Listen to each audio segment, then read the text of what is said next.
Hey everybody, I don't know if you've ever watched, um, I know you have.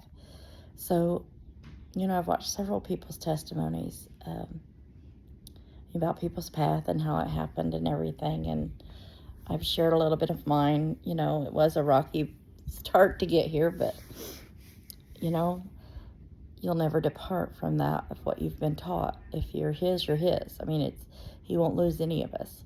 But, and speaking on that very subject, gosh, Lord, you're awesome. Um, is I think that's what I'm going to title this. He will not lose one that's His. A testimony to that. Wow. Many of us, in testimonies we give of many things that we know that there's no other way that we should have survived out of certain things other than Him. So I'm just going to share a few stories where I believe the enemy has tried to take me out throughout years, and now that I know what I know, I know. So anyway, so here we go. So as I was a young kid, I my mom went around the corner, and anyway, we had ice cream and stuff, and we were going home, and I didn't have my door shut, and the door flew open, and here I was hanging out the door. Mom kept going down the road before she, get to stop. She got it stopped on the gravel road, but I was okay. So there's one. And then a little bit later, we lived in this old house, and my dad had bought a camper. It was just a little two-bedroom camper, really tiny, with 4 kids and Mom and Dad. It was tight to go stay in it. And the night that it got set up, we decided to go camping in it. And oh dear Lord, that was the longest 6 months of my life. So the night that we went and camped, our house at home caught on fire. We lost everything. So the Lord kept me out of that one. And then got a little bit older, and it was on Mother's Day, and I think it was, shortly after the fire, we were still rebuilding things and getting things back together, and we were at a laundromat, because, there's no room in a 2-bedroom little bitty camper to do laundry, and back then they didn't have those kinds of things in your campers as they do now. Boy, have times flown. Time has flown, and technology has increased, as it said it would. But anyway, we were doing laundry on a hot, sunny day, so we were exhausted from that. So doing laundry for 6 people for the week, we would only go once a week, so we would do all the laundry, so you could just imagine. It was awful. But anyway, we were on our way. It was my very first job I ever had at Wendy's, and that was back when they had the salad bar, if you ever know that, and the pasta bar and the potato bar, so that's telling my age. Well, anyway, that's what I did. I ran the bar and closed it down and started it up and all that other stuff. That was my job. And we were on our way to work, and my brother had been playing basketball all day, and so he was tired. And I said, I'm going to lay down, I'm going to lay my seat back, and I'm going to take a little bit of a nap. Or take my seatbelt off and just try to get a little bit of a nap before we go in there. I'm just exhausted. I'm afraid I'll fall asleep at work. And my brother was like, okay. So I take my seatbelt off, and he falls asleep at the wheel. And we go down into a ditch, and when we come back up out of the ditch, our car was up like this, and we hit a telephone pole, and then we went end over end over end over end, like multiple times. There were cars that followed us, told us this. And it was an old Camaro, and it had T-tops, and, it was the kinds that clipped in, back then. So, anyway, it was a very bad wreck on Mother's Day at that. My mother just said she just bawled and cried before they got to the hospital, and they seen the car and they seen the damage. But I ended up in the back floorboard behind the passenger side seat. And in those old Camaros, they had, like the console in the middle, the bucket seats, and the little bitty bucket type seats in the back. I don't even remember what year of a Camaro it was. It was really old. And the T-tops flew out. Side windows flew out. I hit my forehead right here. That's the second time that scar. My brothers hit me with a baseball bat. I walked behind him when I was a little girl. So I busted this open again. I remember I was really mad because I had just bought a brand new, maybe this may be TMI, but I don't know. Never mind. Anyway, a new one of these and I had to cut it off. I had glass everywhere. I had glass in my ears. I had glass everywhere. And the only thing I had was a little bit, this was cut open a little bit and I had to get a little bit to here, butterflied. And I had some scratches on me and stuff and I was just banged up, bruised up. But other than that, I went up over the front seat and ended up in the back floorboard as that thing was spinning and going end over end. How in the world, other than angels and God himself with his hand on me, said, this one's mine. She's going till I need her, which is now. And so there's my big one. And then as I got older, when I got married, my son was in, back then before they pushed it where you couldn't have pumpkin seats in the front seat. I had his pumpkin seat there, and it was over by Indianapolis where they do the NHRA, the drag cars. I don't know if you're familiar with that. But anyway, there's a 4-way crossing at the end where the bridge is, where you can walk over. Actually, my father-in-law designed that and built that, just so you know. Douglas Lawrence. He was an engineer for the state. But anyway, just thought that was cool. I'll throw that in there. But anyway, that 4-way stop right before that, at that end, there's a farm there. And on the other sides, they used to have buffalo. And on this side, where the house is, they had horses. And there was these ducks that would come out there all the time and cross right in front of you as you was trying to walk. Because they had watering holes on both sides. And so there was all this family of ducks all the time in spring. And here I had just started feeding him a bottle. I was dropping him off before I would go to work. And these ducks came out. And I swerved to miss them because I know I shouldn't have. But they're Lord's creation. They're God's creatures. And I know my husband gets fussing at me about that. But I'll stop and go around turtles. I just try not to, hurt.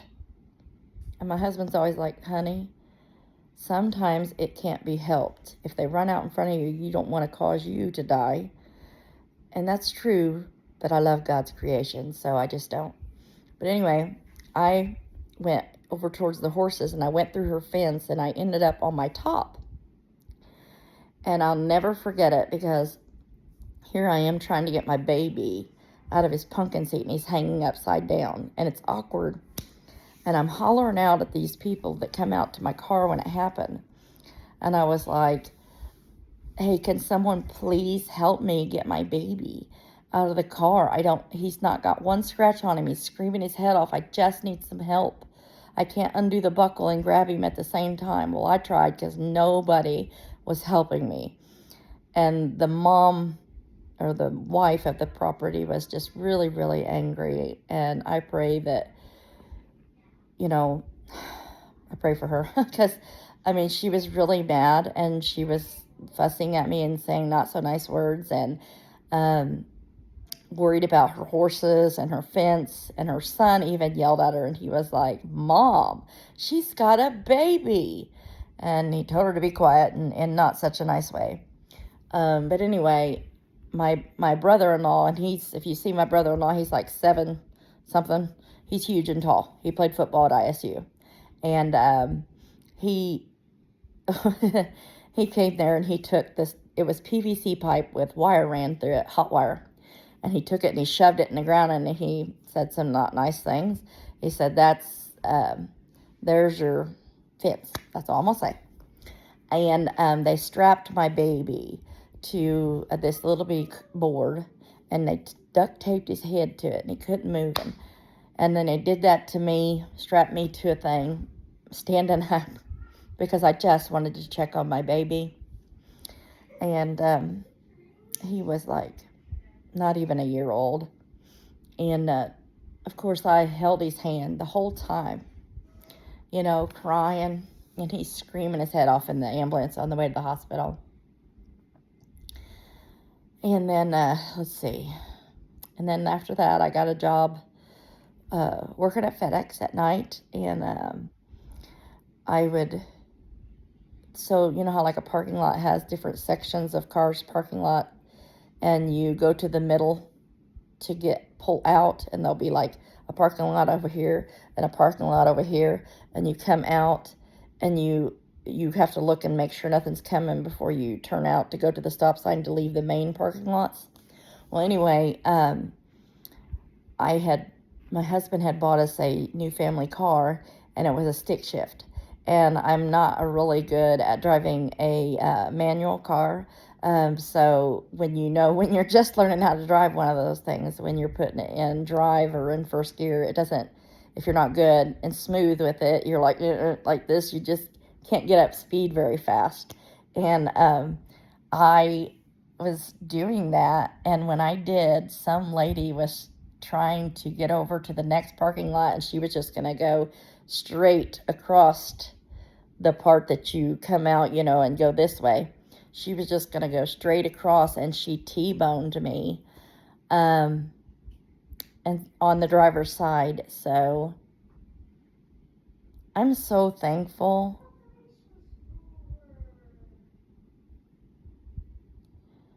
If I stop and think, and then all the times growing up as a kid, when we stray away, like I remember jumping on a trampoline at 3 or 4 o'clock in the morning because I was higher than a kite. I remember running around with a gang.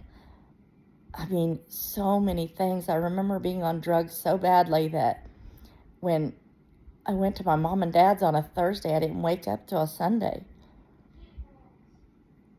Man, if you just think about your life and all the times that the enemy either tried to kill you or drag you down a road that you didn't belong. He's always been there. And now I'm in my 50s, have grandbabies and 2 grown kids, and I'm doing it all over again. But he's here. It's not pretty all the time, but he's here. He's always been here. So I wanted to tell him, Happy Father's Day, Dad, because you're the best father I've ever known. I was the black sheep of my family. I was the forgotten one. I was the one that was counted out as, I don't know if she'll ever come around.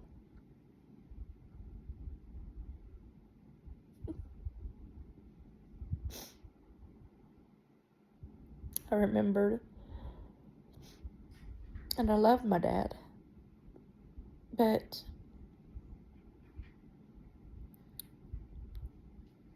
I remember when I had my second job, at Babs, after Wendy's, I got my driver's license, got my car, how exciting that all is. And you just want to drive around and cruise after you get off work. I was called horrible things, and I was still pure and innocent. Man. And then when I got out on my own, I went nuts. But somehow he knew. He knew the day that I asked him into my heart so many years ago when I was so little. at a huge tent revival. I meant those words. I just got lost, but he found me. So thank you, Dad. And to all the other fathers out there, happy Father's Day. Love y'all.